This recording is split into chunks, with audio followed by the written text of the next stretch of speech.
Hello. I'm here to tell you about inflation. Do you know what inflation is? No? Well, don't worry. I'll explain it to you in a way that you'll understand. First of all, let's talk about money. Do you like money? I know I do. Money is what we use to buy things, like toys, candy, and ice cream. But do you know that the more money there is, the less it's worth? That's what inflation is all about.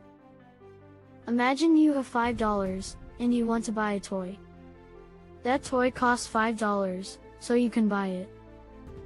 But if there's inflation, the same toy might cost $6, or even more.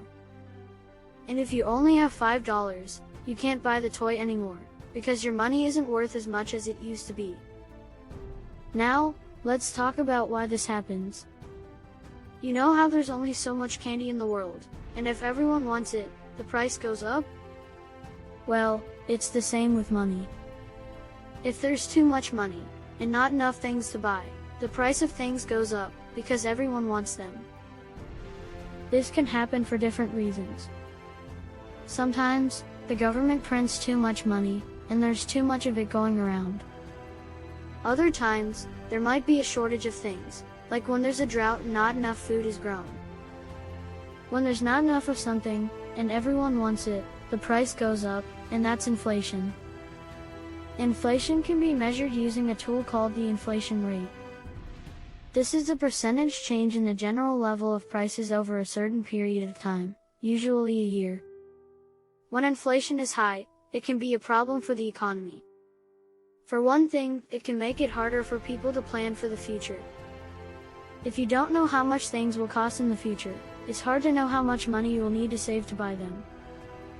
High inflation can also make it harder for businesses to plan. If they're not sure how much their costs will be in the future, it's hard for them to set prices and make decisions about hiring and investing. But don't worry. There are things we can do to prevent inflation from happening. To combat inflation, governments can take a number of actions. One common tool is monetary policy, which is the use of interest rates in the money supply to control the economy. If the government wants to reduce inflation, they can raise interest rates, which makes it more expensive to borrow money. This can reduce spending and slow down the economy, which can help to bring prices back down.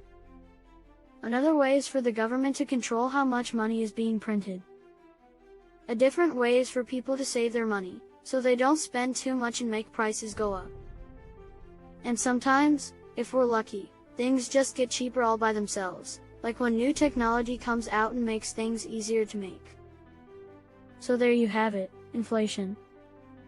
It's like when too many people want the same toy, and the price goes up, but with money instead. Just remember, the next time you want to buy something, make sure you have enough money for it, because you never know when inflation might strike.